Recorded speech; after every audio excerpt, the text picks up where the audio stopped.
Well, it says we're live. Hello, hello. It's Tuesday, 4 o'clock Pacific, 5 o'clock here in Costa Rica, 7 o'clock on the East Coast, midnight in Dublin, 1 a.m. in London and most of Europe, 8:30 and 9:30 a.m. Wednesday morning in Australia, and 11:30 a.m., I think I've got it now, in New Zealand, Wednesday morning. And it's Facebook Live.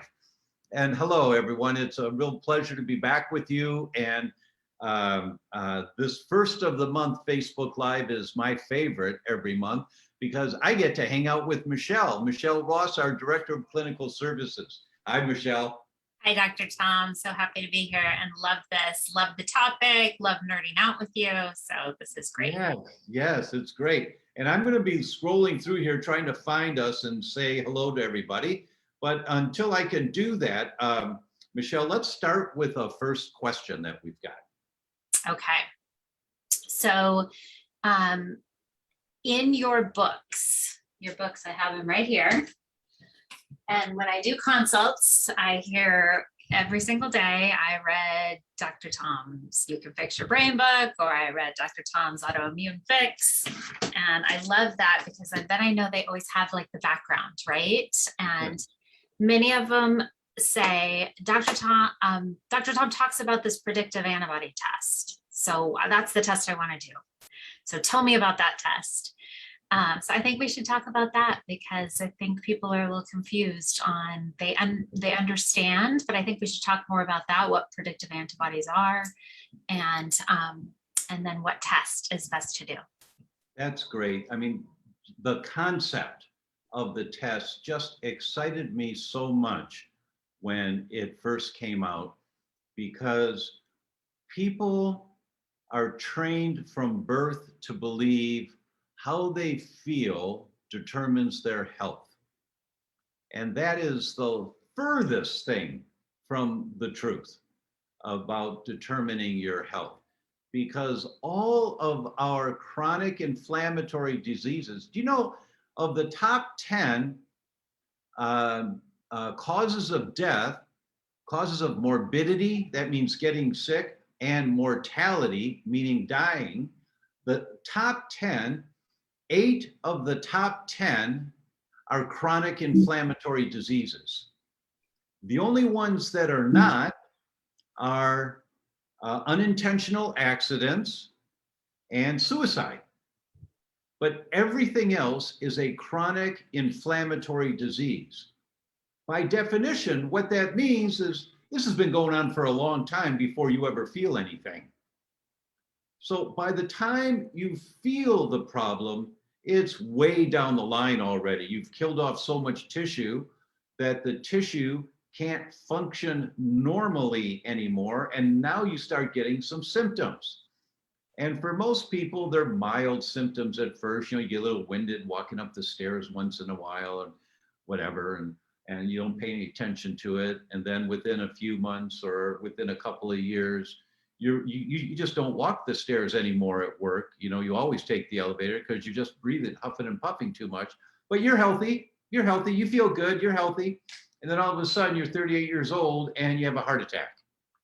And you wonder, well, wait a minute, I was healthy. How did that happen? No, you drank the Kool-Aid that says, unless you feel sick, you're healthy. So we're all raised and trained to think that way because it's a multi-billion-dollar industry to take drugs. And there's nothing wrong with drugs. If you need a drug for high blood pressure, you take it. Absolutely. But you also explore, why do I have high blood pressure? Where's that coming from?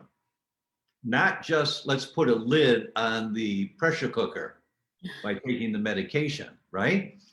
So 8 of the top 10 causes of getting sick and dying are chronic inflammatory diseases.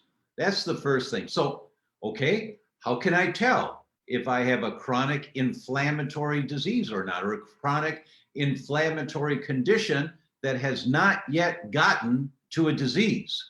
How can I tell? Well, inflammation is the result of an activated immune system. So, okay, can I measure the immune system? Absolutely yes. When you measure the immune system attacking your brain, you're measuring antibodies to the brain tissue. When you measure, is my immune system attacking my thyroid, you measure antibodies to your thyroid.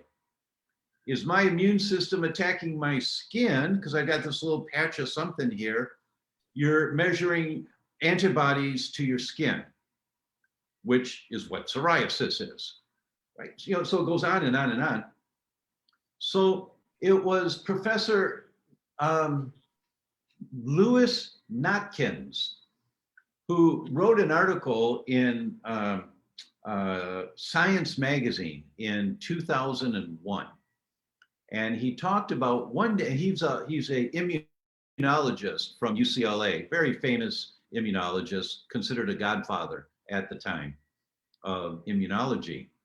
And he was saying, you know, it won't be too many years before we'll be able to measure, is our immune system attacking our tissue?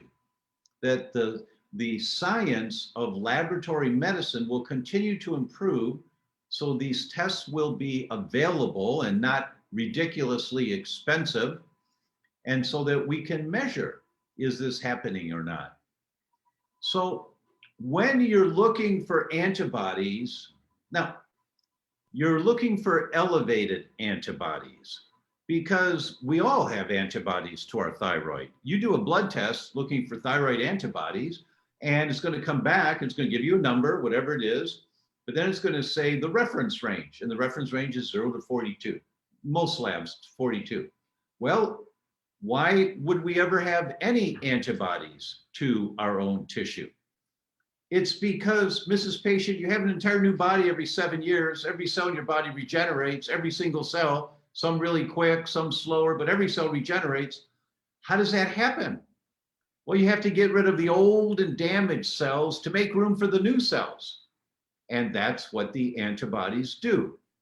So if you have a normal level of thyroid antibodies, in this example, you're clearing up the old and damaged thyroid cells about as much as you're making. So it's a net zero, right? So you just made new thyroid cells because you got rid of the old thyroid cells. So your blood test was 28. I'm making up a number, but less than 42. That's normal. But when you have elevated antibodies, you're killing off more cells than you're making. And that is an inflammatory state. Now, the antibodies in the normal range, 26, whatever, 26, that's also an inflammatory state. Inflammation is not bad for you. We wouldn't be here if we didn't have inflammation. It protects us every day, thousands, literally thousands of times a day. But it's the excessive inflammation, when you're killing off more cells than you're making, that's the big problem. So now the tests are available so that you can look at like 24 different tissue antibodies in one blood draw. I actually helped with the laboratory starting up when these tests came out, and I'm not involved with them now at all, but in the creation phases, we were meeting every day, which things should we put in it, what should the charges be and all that. And I was the guy tasked to look at charges. So I took the 24 antibodies and I called the two largest labs in the country, LabCorp and Quest. I called them individually and I said, what do you charge for an IgG blood test for thyroid TPO antibodies? And they would tell me. What do you charge for IgA TPO thyroid antibodies? And they tell me, I write it down. And my jaw dropped. When I went through the first 5 of the 24 markers that we decided to use in this test, the first 5, it was $1,853 for the first 5. Well, we've got 24 in this test. And so we took all of that into consideration when the laboratory, the laboratory is a business, it's got to make a profit. It can't do this for free. It's not a nonprofit. And so they wanted to make a profit, but not excessive, not charging people. So the prices are so reasonable for these tests. So Michelle, would you talk about array number 5 for a minute? And while I'm looking for, oh, Marzi just came in the room. Come over here. Please find Facebook for me and I'll take him. Come here, you. Come here, you. Oh, he's blushing already. Hi, Marcy. Hi, Gio. Hi, sweet boy. How you doing? Hi, cutie. Can you wait? His hairstyle. We love his hairstyle. I know, it's so cute. It's natural. He's just such a happy boy. That he is. We're very grateful. We're very grateful. There he is. Yes. Okay, so we've got this up and running. I'm going to hand Gio to Marzi again, and he'll come back for another appearance. But I just want to read a few things. I'll take him. Yeah, I'll take him. Thanks. All right, so let me just give a shout out here. I love doing the shout outs. And let's start with Jill was the first one on today. Hi, Jill. I was diagnosed with Hashimoto's in 2004. TSH was 65. Any chance I can get off my thyroid meds, or is it too late? It's never too late. It's never too late. TSH at 65 is pretty high, but it's never too late. We've seen higher. You have an entire new body every 7 years. For something like this, it'll usually take 1.5 years to 2 years or more, but you should see it coming down, coming down, coming down. It'll go up a little bit, and then it'll come down, come down. It'll be a little bit of a roller coaster because lifestyle gets involved every day, right? But there's no reason why not. But hello, Jill, and thank you for being the first one on today. Alice says there's a link between gluten and hypertension, right? Absolutely, Alice, absolutely. Mary says, hello from Tampa. Any suggestions on unblocking or clearing an ear? Assumed it was swimmer's ear, but it's been over a week. No pain, just feeling of blocked.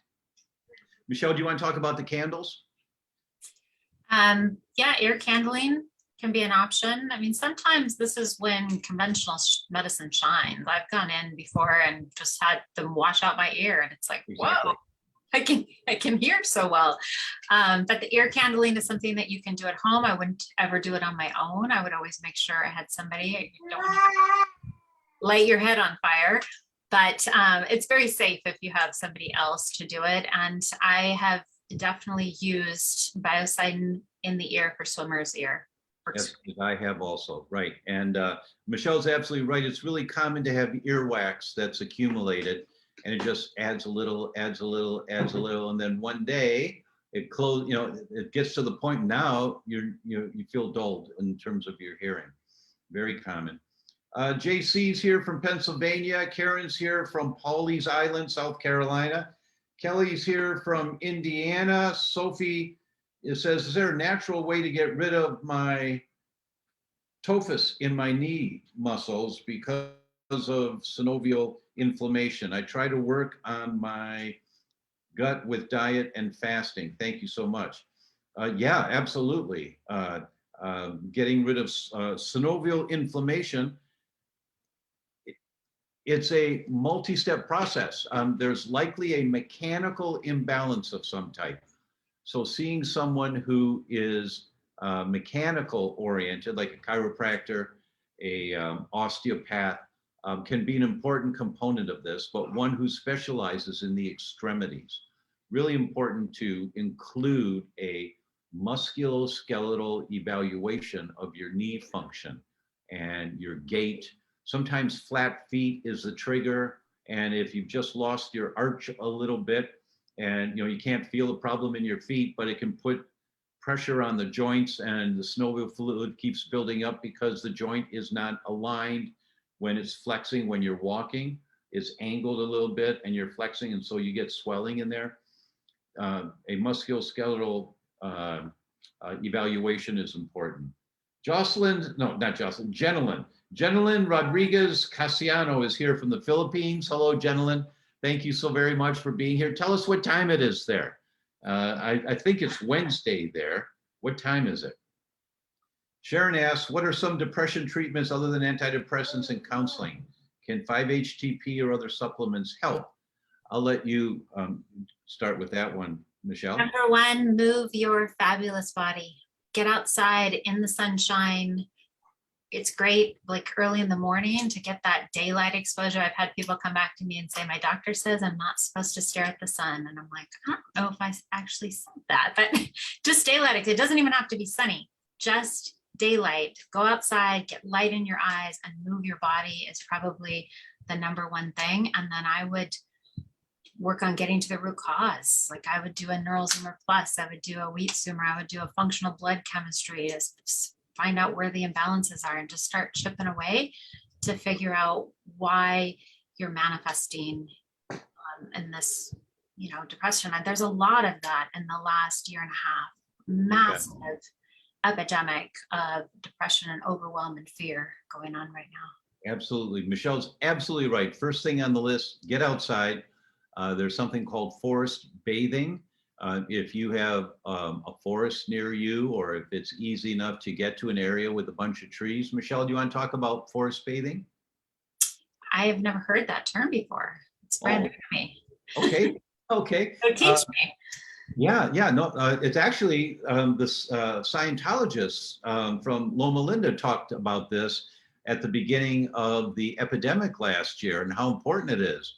You go walking in the forest and you breathe the air from the oils of the trees, and the air increases the effectiveness of your natural killer cells. Those oils act almost like essential oils. There's a whole world of essential oils and how beneficial they are. When you go for a walk in the forest, you're getting an essential oil treatment magnified multiple times over, right? And if you have a regular routine of 2 or 3 days a week, as an example, your walk is going to be in this area where there's a bunch of trees or something, you're going to get the added benefit of the oils. And there's a bunch of studies on that. We talked about it in our Coffees with Dr. Tom last year, and I quoted some of the studies and showed the slides on that. Those should be available on YouTube. I believe they are. And our trusty tech person, Ann, will check and see if she can post a link to the Coffees with Dr. Tom that we did last year. What?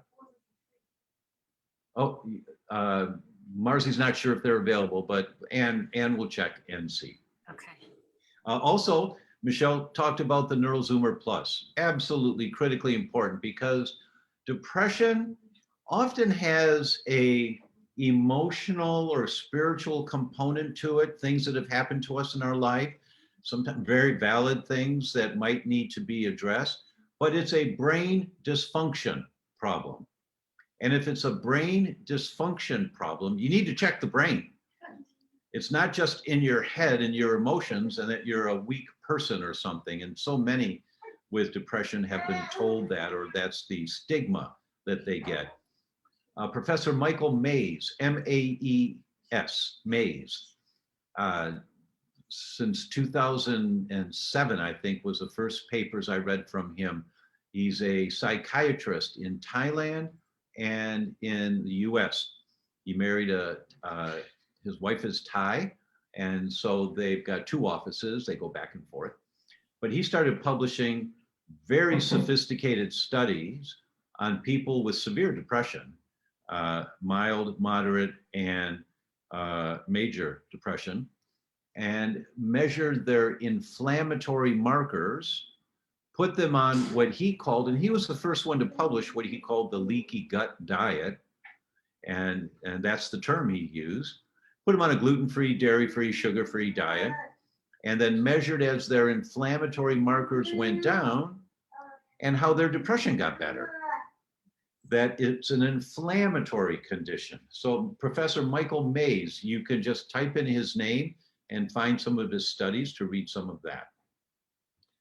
Shanquila says, can using electronics too much or screens affect vestibular system? Absolutely, without a doubt. It can affect everything. It can impact on depression, right?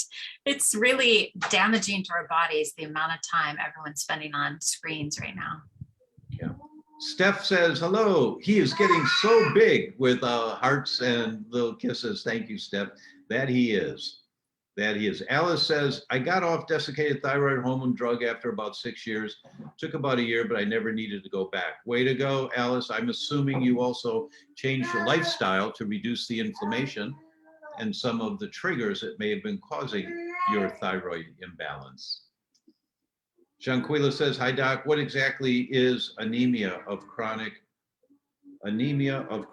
inflammation? Anemia of chronic inflammation? I'm not sure. Michelle, do you know what she means by that? I don't know. I've heard of iron deficiency anemia, vitamin B anemias, but I haven't heard of. Yeah, I'm not sure, Shanquila, what you're referring to. It may have been something I said that you may have misunderstood as anemia of chronic inflammation. I'm not sure. Sally says, for the ELISA IgG test, are ones to be concerned about? I'm assuming that your test results are 1 to 4. Most labs are 1 to 4. Some are 1 to 3. And so 1 is a mild imbalance. The problem with ELISA IgG is that if you did it again, or if you took 2 samples from the same arm on the same blood draw, you might come back with different results. That the laboratory testing technology has improved so much in the last 5 to 8 years compared to the technology that is still being used by the vast majority of labs. And that technology is 20, 25, 30 years since it was developed. And it's been very helpful, but it's old school, which means it's not anywhere near as accurate and sensitive as the new technology called silicone chip technology is. Michelle, do you want to touch on that a little bit? Yes, I would love to share a screen and show the NeuralZoomer Plus test, 48 different antigens. And this test, I just believe to be one of the most profound investments you can have in your health, because Dr. Tom, you've said it so many times, and I think people just need to hear it over and over. We don't develop cognitive decline, Alzheimer's, dementia, Parkinson's in our 60s, 70s, and 80s. We develop it in our 20s, 30s, and 40s. It just takes decades of killing off brain cells. We're seeing elevated antibodies on this test in children. Yes. So it's just such an important to find out if you have blood-brain barrier disruption is so important. We do not want things entering the brain that don't belong there, right, Gio? Right, that's called leaky brain. That's called leaky brain, by the way. And if you are testing positive for a leaky gut, you have a leaky brain. The markers are the same. So if they're positive for leaky gut, those markers are throughout the body, including the brain. Yes. So it's just the most comprehensive test available. And like you mentioned, Dr. Tom, every single one of these autoantibodies can be ordered separately in conventional medicine. But it's cost prohibitive. It's thousands upon thousands of dollars. So to get them all in one place, all at one time, is just such a valuable investment. And most of those autoantibody tests do not test, they only test IgG. We're not getting IgA and IgM. And IgM indicates it's happening right now. You likely had elevated antibodies in the 2 weeks prior to having the blood draw. So we know that that's active destruction of that neural tissue. And there's only one test on here that's actually diagnostic. It's this anti-glial fibrillary acidic protein, which means that there's been a blood-brain barrier rupture.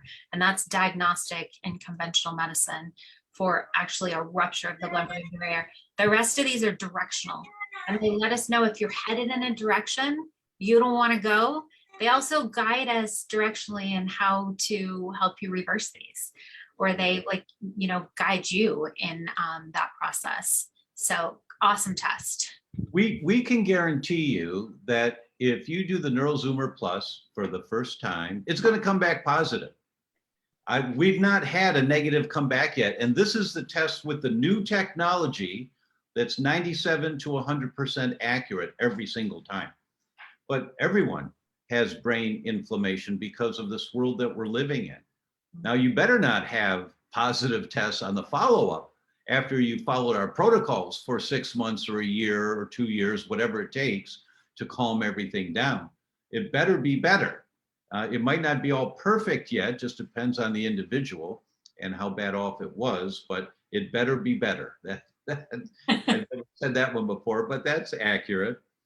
Yeah, Chris, go ahead, Michelle. it's just so helpful to know where to put your energy, right? If there's a marker on here that's associated with EMF exposure, committing to making sure your Wi-Fi is turned off every night is going to go a long way in benefiting that. If you have the marker that's associated with blood sugar dysregulation, so sometimes it's considered type 3 diabetes, right? That's heading towards that blood sugar dysregulation, dementia, Alzheimer's. That's really helpful because then we can screen for those blood sugar markers. So it just really helps us to know where to put the energy instead of just flailing, right? People tell me all the time, I'm listening to all these summits and I'm listening to Facebook Lives and they're trying to apply everything and they get overwhelmed and they don't need to apply everything because everything that we talk about today is not going to apply to every single person that's listening, right? So we want to do personalized medicine, like personally figure out what you need. You see, one of the purposes, I mean, every patient that I talk to, and I don't talk to many anymore, it's hard to get to me.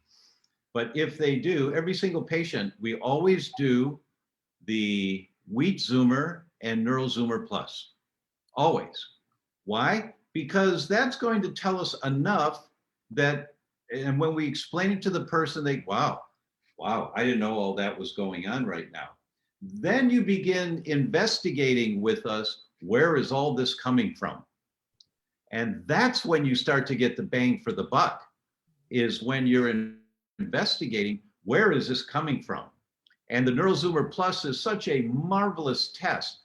You know, I've talked about this before. Blue Cross Blue Shield published a paper in February of last year that said there's been a 407% increase between 2013 and 2017 in 4 years in diagnosis of Alzheimer's in 30 to 45-year-olds. 407% increase in 4 years. And it's not that the tests are better. No, more people are being diagnosed because people are getting sicker earlier. As Michelle said, we've got lots of kids that are positive on NeuroZoomer Plus. Why?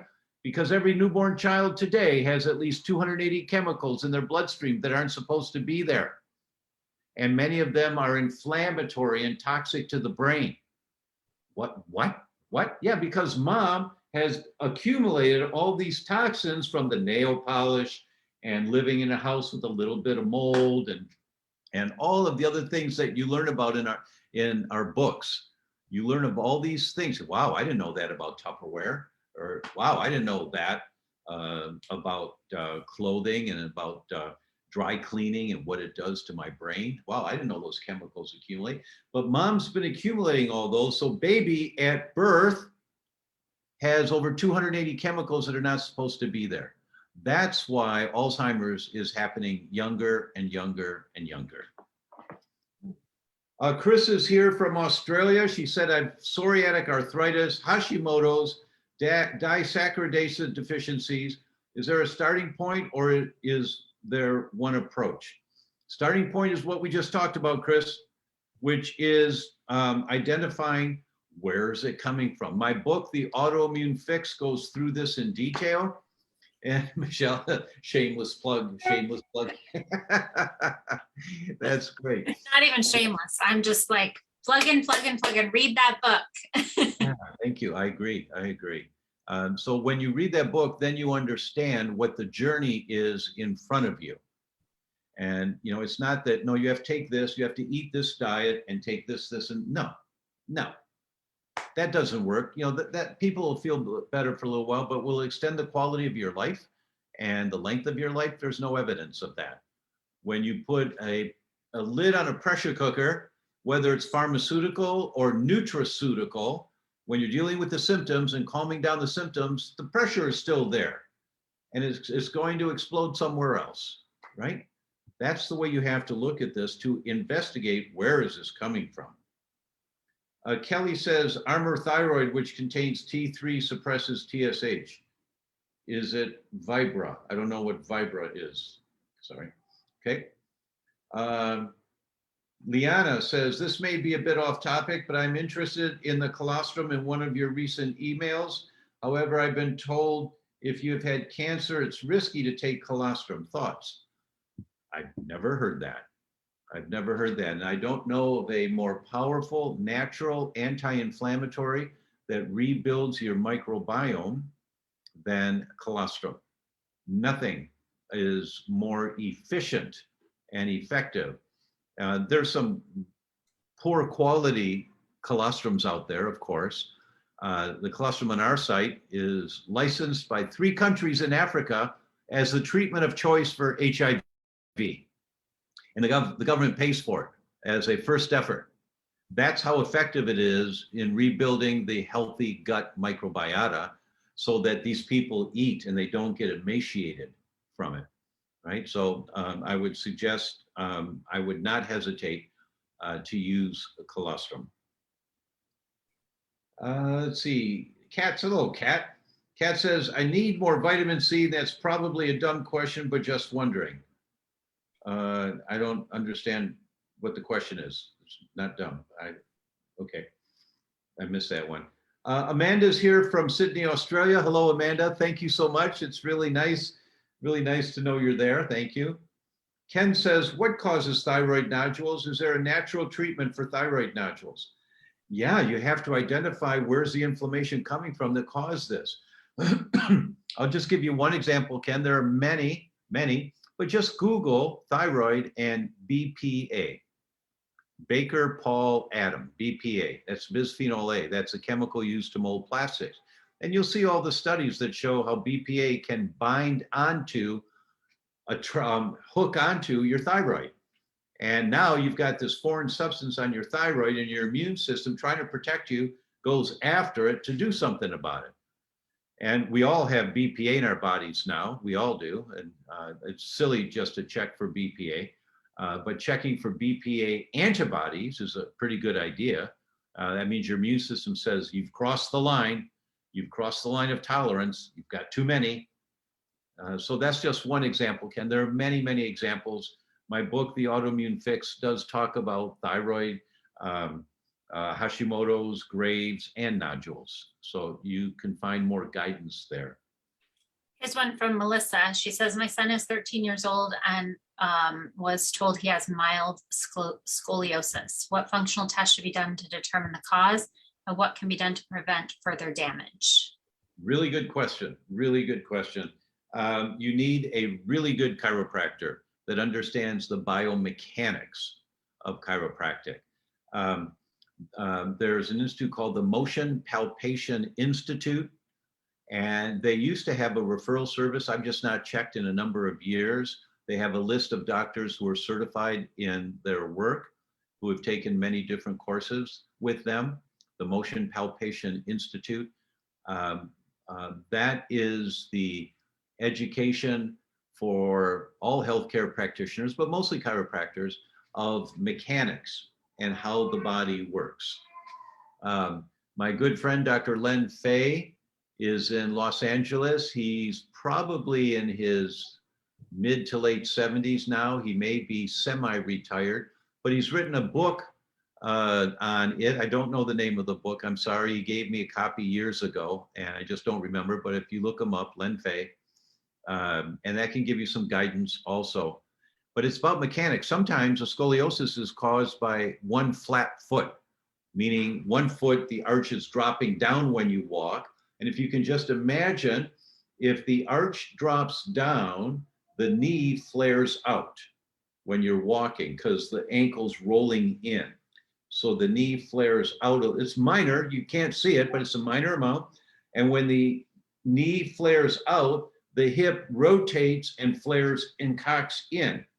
So you're throwing the mechanics way out of balance. It may be something as innocuous as 1 foot the arch has dropped down because your child was given hard-soled shoes to walk in when they were infant, as opposed to moccasins.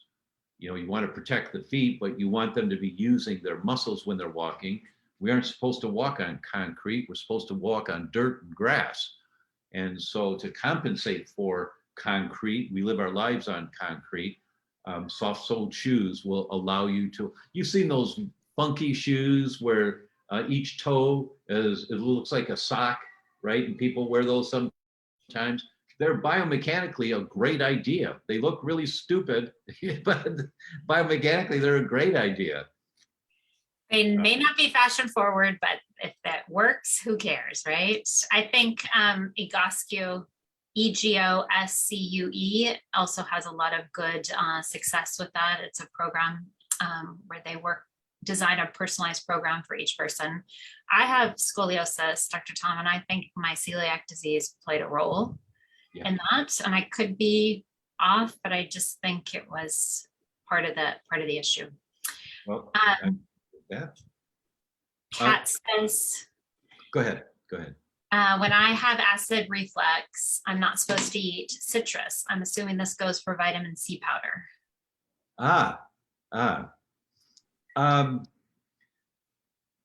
Don't know. I've had acid reflux for the last couple of months. And I'm like, what the heck is this? What is this? And I was afraid it was the tonic water because I've been drinking 1 tonic water a day since last year when I talked about it with this viral thing. And I was afraid it was tonic water. So I stopped tonic water for a few days. No, that didn't do it. And it get a little bit, everything got worse again. And I didn't drink tonic water. I said, what is this? And, you know, I'm my own worst doctor. It was right in front of me and I just wouldn't acknowledge it. It was Marzi that told me, I'll bet you it's the rice. Because I love rice. I love rice. I love fried rice. I love rice dishes. You know, we'll have a piece of fish and I'll have a little scoop of rice on the side. And sure enough, I stopped eating rice and my heartburn's all gone. Just gone. And I'm really sad about that. I don't like that. And I've had some tonic waters now for the last couple of days and no problem at all. So Kat, it just depends on what the trigger is for you. I think our Vitality C on our website is a pH balanced vitamin C. And it's got ribose in it, which is great for energy for your mitochondria, but it's pH balanced so that it doesn't have that same acidic effect. You might want to try that one and see if it works. We know that it's not caused by citrus. Like sometimes when we're in that state, we have to remove some of these things and make changes, but it's always important to get to the root cause. It could be H. pylori, it could be a food, it could be rice, it could be gluten, it could be dairy. So figuring out what it is for you. I just had somebody that couldn't figure it out and they had started a new supplement. As soon as they removed that supplement, it went away. So. Right, and it's really unfortunate that my doctor, I can't argue with my doctor because when my wife says it's the rice, what can I say about that? You say thank you, honey, for loving me and helping me. There you go. Gail has a question from Delaware. Curious, does each type of anti-inflammatory like turmeric work against all inflammation or specific areas of inflammation? Really good question. And that's what we call a pleiotropic approach. Why we talk about the gluten sensitivity packs? Because there's 6 pills in there, 22 nutrients, but it's a pleiotropic approach, which means all roads lead to Rome. The end result is anti-inflammatory. But the genes that are turned on by turmeric to anti-inflammatory genes, or the genes that are dimmed down by turmeric that are inflammatory genes, are different than the genes that are activated by vitamin D, which is different than the genes that are activated by fish oils. So no, they're not all the same. The nutraceutical world, the vitamins and minerals in the nutraceutical world have specific targets that they go after and they're safe and they're effective, but it's not as comprehensive. And so having a pleiotropic approach is always of benefit. Okay, here we go. Oh, here we go. Okay, Amal says, I'm looking for a new non-toxic mattress. What is commendable about the mattress on your website, and would you refer others as well? Ah, we just bought a new mattress, a cotton organic mattress, but it was here in Costa Rica, right? We didn't have it shipped here. So I can't tell you what's going on in the US right now. Sorry, I don't know. It's not one that I'm on top of. This is from Antoinette. Hi, Dr. Tom. Listening to you is like sitting down to a mental banquet after living through a week of popcorn. Okay. That's awesome. Thank you so much. That's good. Dorinda says, hi, Dr. Tom. Nice to see you again. Thank you, Dorinda. Thanks for being here. Cindy's from Pennsylvania, sends blessings. Suli Adams is watching. Becky says, well, that's awesome. I live in the forest. Way to go, Becky. Just be careful about mold if you live in the forest, because the leaves fall down and the leaves decay. And so there's mold spores in the air. You want to make sure your home is mold free if you live in the forest. Really, really important, because that can take you down and you would never know it's happening. And it can be really nasty.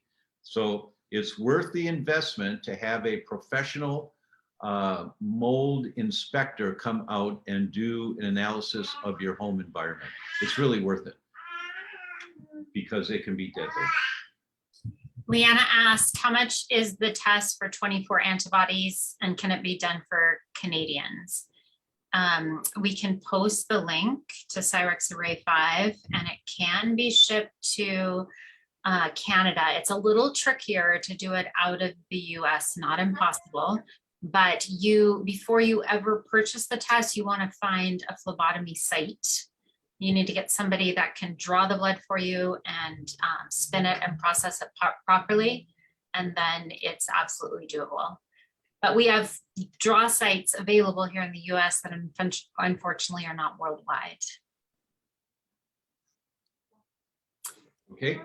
Susanna says, hello from Oceanside, California. Oh, Susanna, nice of you from Oceanside. Wrench and Rodent is my favorite sushi place in the world, and it's in Oceanside. And what a name, the Wrench and the Rodent. But they're really high quality sushi. My daughter has mega tattoos of all colors and shades of gray. Listened to your talk on tattoos and sadly didn't know what I should do for my daughter. I have MS and I want to know what I can do to help her keep from developing MS. Really good question. So the possibility that your daughter carries your genetic vulnerability is there, don't know, but she certainly may have the gene. If you pull at a chain, it breaks at the weakest link, always the weakest link. It could be one end, the middle, the other end, your heart, your brain, your liver. It's your weak link, wherever that is. And she could easily have the genes for a weak link being the myelin around her nerves. So the first thing your daughter should consider is the Neural Zoomer Plus, the Wheat Zoomer and the Neural Zoomer Plus. That's it. That'll tell you very likely, is she on the path destroying the myelin in her nerves right now? Because by the time you get a diagnosis of an autoimmune disease, it's been there for 7, 10, 15 years under the surface, killing off cells, killing off cells, killing off cells. It just hasn't been bad enough to where you have symptoms. And then you start getting some symptoms, early MS, you get a little numbness and tingling, don't pay much attention to it, try to ignore it. That can go on for a short period of time, or in some cases, it goes on for years of this annoyance. And then finally, one day you're noticing your hand's not working quite right. You find decide to go to the doctor, and now you get a diagnosis, right? So you want to identify it as much in advance of end stage diagnosis as possible. And there's 6 antigens associated, or 6 demyelination antigens on Neural Zoomer Plus, so it's comprehensive.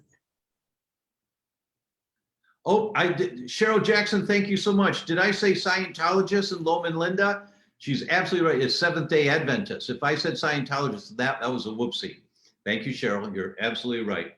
And that was the basis of the book called The Blue Zones. And I think everyone should read The Blue Zone. It's the one mandate book. If you want to be healthy, and live a long, vibrant life, you read the Blue Zones, because that is the book that talks about how to live a long, vibrant life. And not only talks about it, but the people in Costa Rica, where actually we live in the Blue Zone of Costa Rica, or Okinawa, or Sardinia, that what these people have in common, scientists couldn't figure it out until they found a blue zone in Loma Linda, California, just outside of Los Angeles. And they went, what? No, but here in Loma Linda, the same percentages of people live into their 80s, 90s, over 100 on no medications, fully functional members of society. It's like, what? And it was the Seventh-day Adventists and the lifestyle that they live. I'm not encouraging any religious conversions here. I'm just saying, if you look at how they live their lives, and large percentages of those people live into their 80s, 90s, over 100, just like in Costa Rica or in Okinawa.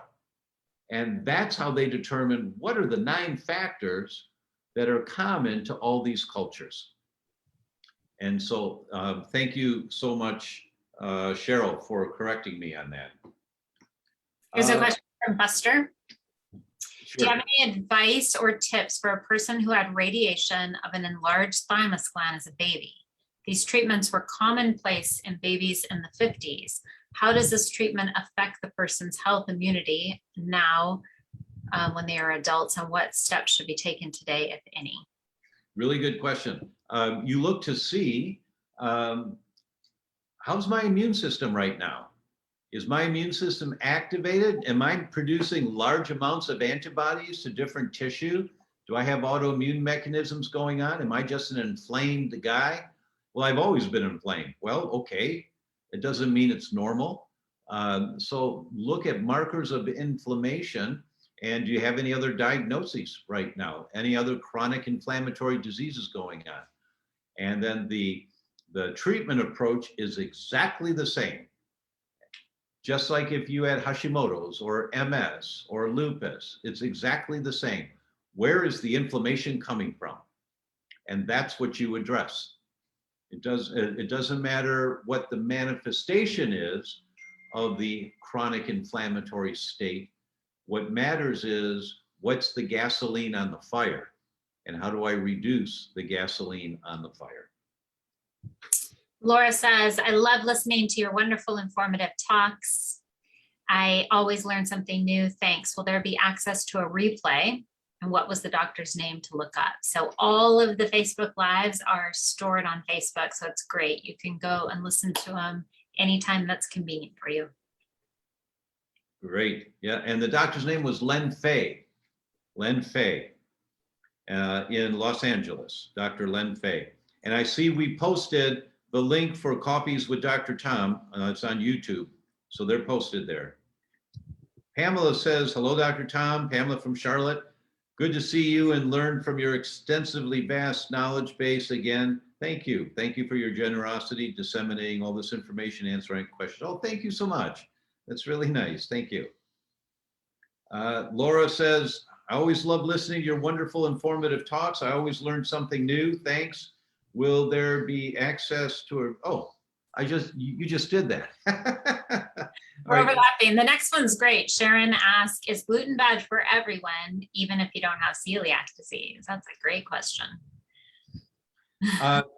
Yeah, I never say everyone should give up wheat. I never say that because I sound like a nutcase.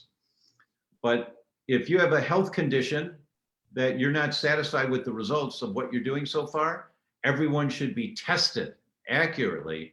Is your immune system fighting wheat? Have you crossed that line of tolerance? Because theoretically, it's certainly possible to have oral tolerance to wheat, but it does cause transient intestinal permeability in all individuals when they eat wheat within 5 minutes of the wheat coming out of the stomach into the first part of the small intestine. And you see the videos on this, and it's just awesome to see the videos. It's like, wow, look at that. That's really cool. Cool to see. Lousy that it happens, but it's cool to see. So, and this happens to everyone. So when you cross that line of tolerance, the only way you know have you crossed the line of tolerance is to do the wheat zoomer. But that's the one test that I think everyone should do because it's so common. It's rare that we've had a couple of people come back negative on a wheat zoomer and they have adequate functioning immune systems. That's happened a couple of times, but you can count on one hand how often that happens. It's not very often at all.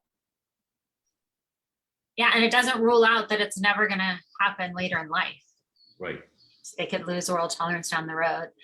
Mari Leah, I hope I pronounced that correctly. What can be done for pica? Is it pica or pica? I have a coworker who eats soap and not sure how to fix it. I told her to do an elimination diet. What else can help? Rebuild the microbiome. Critically important. There's dysbiosis there.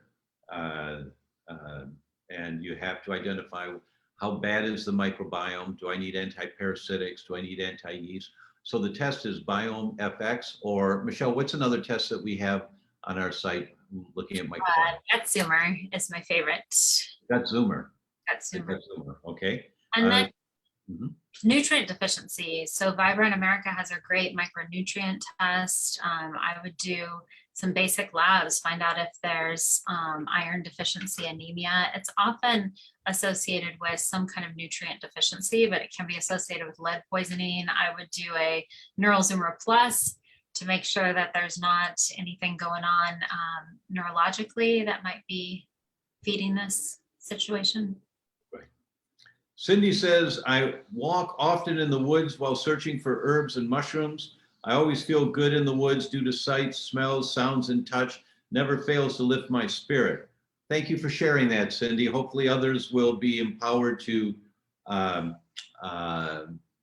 it for themselves. Here's Mari from Sydney, Australia. She has Hashimoto's, SIBO, celiac. She's trying to raise iron levels, but she's still not absorbing and storing. The doctor wants me at 80. I'm guessing that's ferritin, at least at 80. Thinks I might be bleeding internally. Do you have any ideas? Absolutely rule it out. Do a comprehensive GI test to see. Or just go to your doctor. Anyone can test for blood in the stool. Yeah, actually even drugstores have hemoccult tests. They're really simple. They're not sophisticated at all, but it's a starting point. If you have a problem going to a doctor for some reason, at least get to the drugstore, do a hemoccult, and see if that's blood in the stool.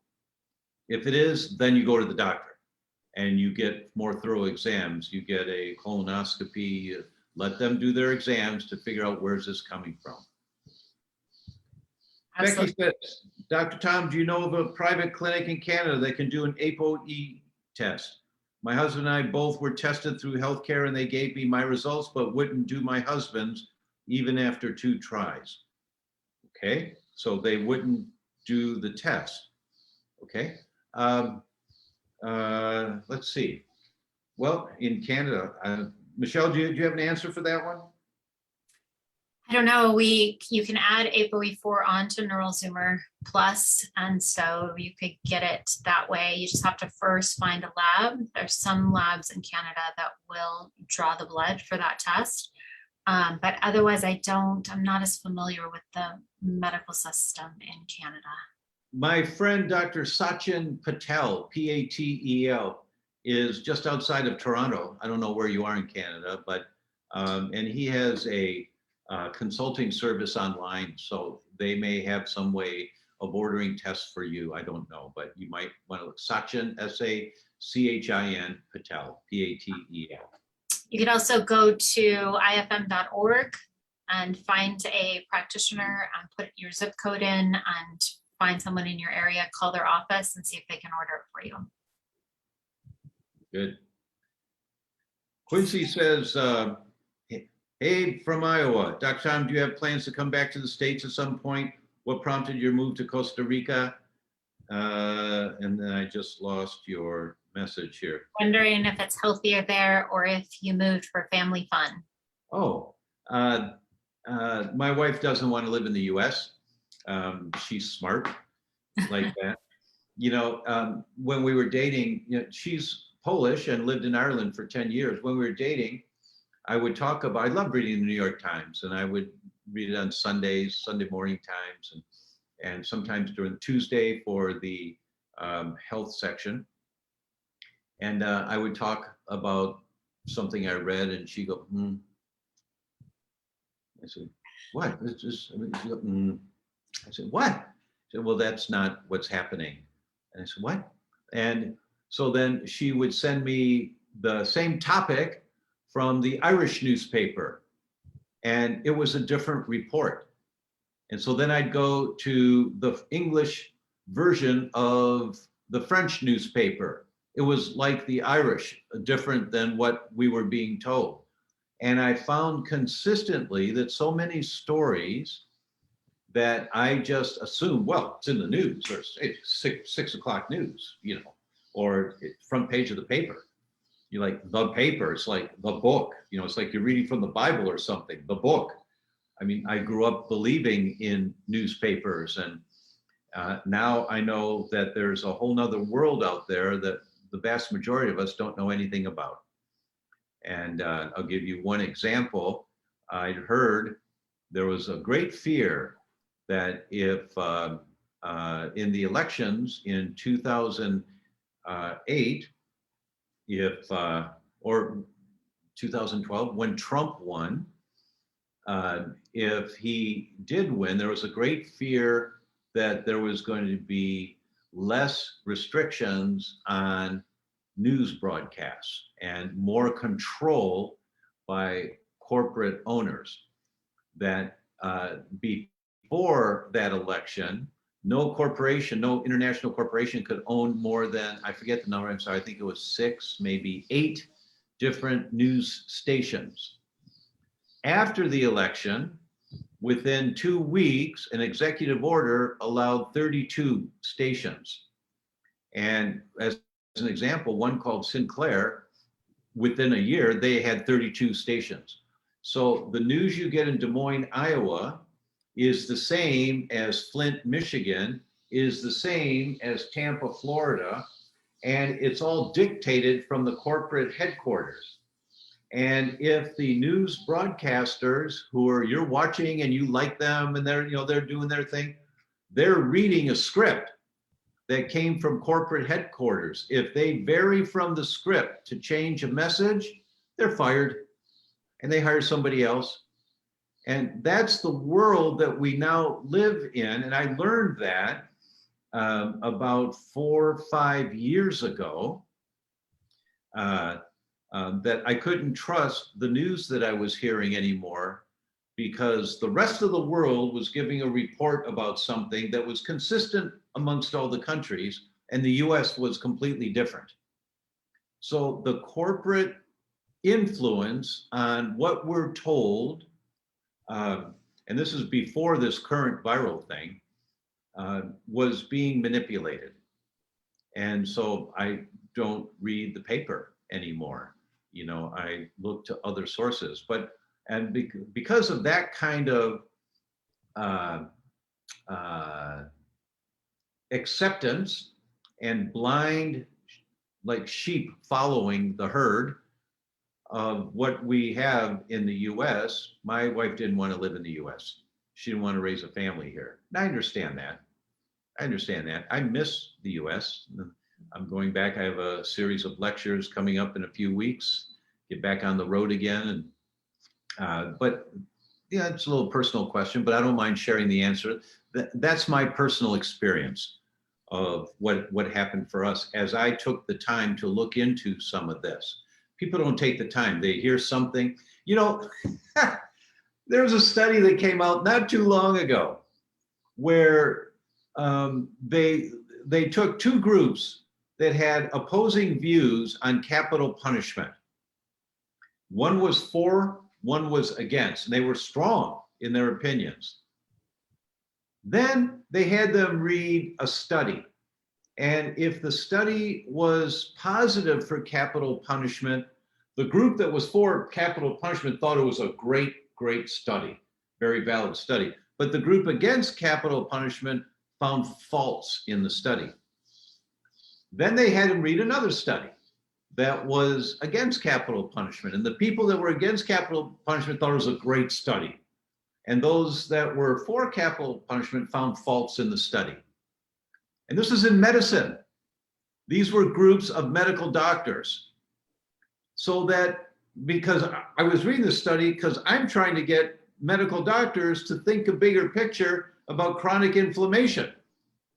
But, you know, if they are like this with what they know, they're going to find faults in anything that challenges them. That's a very common thing that happens. And that's what's happening in our world today with all of these threats to our immune system and these reported threats to our immune system.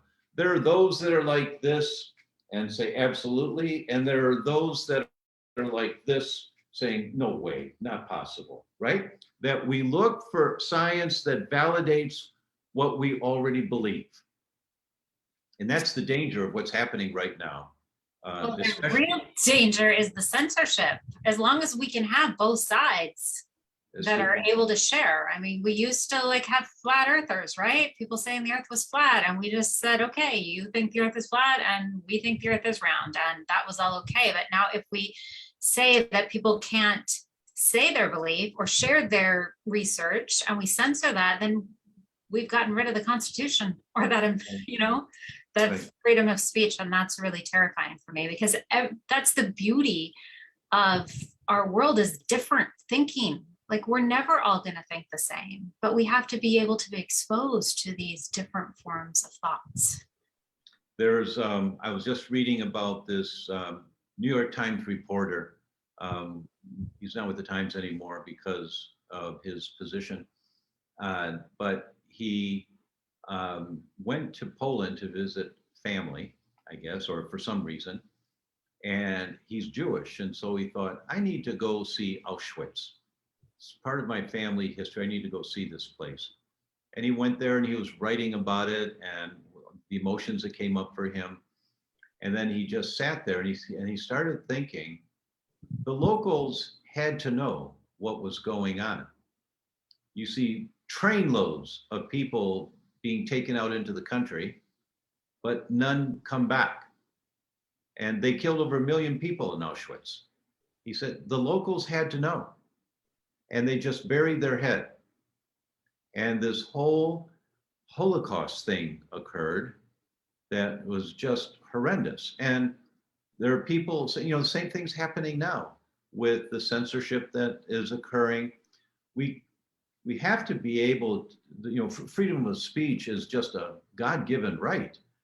And our forefathers were adamant about it. But, you know, we're kind of slacking off now. And there are people that don't believe in the vaccine, but they're getting the vaccine just for convenience sake. And they really don't want it. They don't, but yeah, all right, you know, if I have to do this before I can go to this place or something, I'll do it. So there's communications being suppressed. And it's a terrible thing. And I know there's some out there that are for a particular opinion. There are some out there that are against a particular opinion, like Michelle said. That's okay. It's great. You know, being able to express yourself. But unfortunately, when people ask me what I think of Trump, you know, here, they ask me all the time. And I say, you know, my problem is that he has the most powerful position in the world on the surface, the most powerful position. And every child growing up in my era thought, I want to be president, you know, but the model of lying, cheating, hundreds of lawsuits against him for not paying his bills. I think it's almost thousands, and now not paying taxes and all this. The model of being a dishonest man that's abrasive and doesn't treat women with respect, I can't endorse that model for our society at all. I just can't endorse that model. Whether his views are beneficial to the country or not, I'm more concerned about our next generation and what they're growing up believing now and how they can treat their fellow man. So going off on a tangent. How did we get here? I know, I know, I know. Well, it's 6:05 my time, so let's do one more question or two, Yeah, though. we gotta cleanse the palate. Yes, yes, let's see. Let's see. Shonda Crone Pawlowski. That is a mouthful. Dr. Tom, you're the best. I love listening to your talks. Love your books too. Thank you for all you do. Thank you so much. Alice says, yes, a whole foods, gluten-free, dairy-free, low carb, higher fat, mostly organic diet, avoiding goitrogenic foods like raw brassicas. Where did it go? Raw brassicas and soy with some thyroid essential supplements and support of Arabic herbs.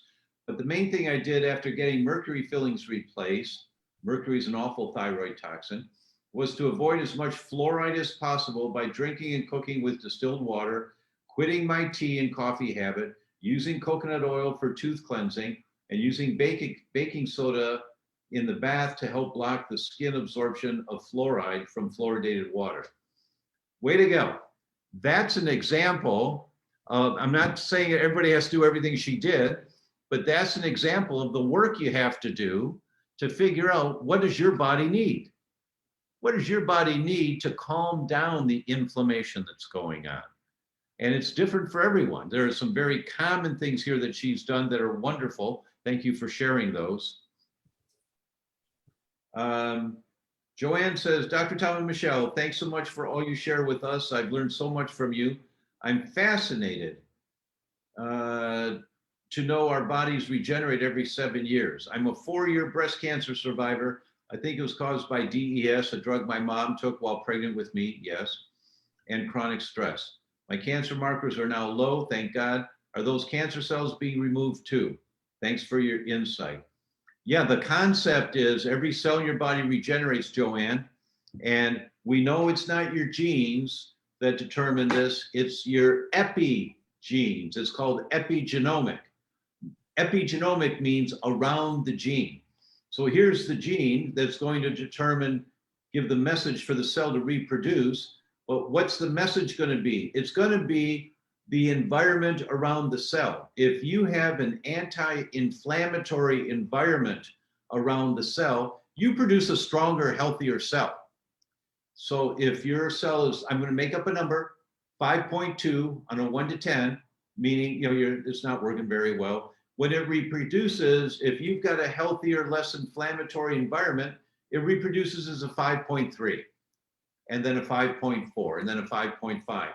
It's the inflammatory environment around the cell, the epigenetic environment around the cell, that determines what kind of cell you reproduce. So all the little things you do, to get fluoride out, to unplug your Wi-Fi at night. I mean, all those little things to get toxic-free, phthalate-free nail polish. If you're in a nail polish, guys, you don't need to wear nail polish. If you do, just get toxic-free nail polish. All those little things you do accumulatively make the difference. Now, one of the things we'll be talking about in the next month or two, I hope, I'm just thinking about it now, Michelle doesn't know about this, is that we're going to talk more about detoxing and how important it is to get these toxic chemicals out of our bodies that have been accumulating for so long. It's a critically important concept so that the epigenetic environment is cleaner and cleaner and cleaner. Okay, I think that's a good place to pause. Michelle, is there any last ones or comments you want to make? Well, everyone who missed out this time, jump on early next time. Put your question in. We're going to select some that we didn't get to start with next time. But thank you for everyone who takes the time to write it in. I wish we had enough time to just get to everyone because we love chatting about it. But I know you need to get to Gio and Marzi and your family. And but yeah, thanks for including me. I love being here with everyone. Oh, it's really great. Thank you all, everyone, so much. We will see you next week. We have a very special guest. Dr. Terry Walls will be my guest. Dr. Walls, if you don't know Dr. Walls, she's world famous. She developed immobilizing MS, multiple sclerosis. She was in a wheelchair. She couldn't get up out of a wheelchair, couldn't walk. She was about to quit. She'll tell her story. And now she rides a bicycle miles a day, every day, right? And so Terry will be on next week. So look forward to seeing you then. Thank you all so much for being with us. Take care. We'll see you next week. Bye-bye.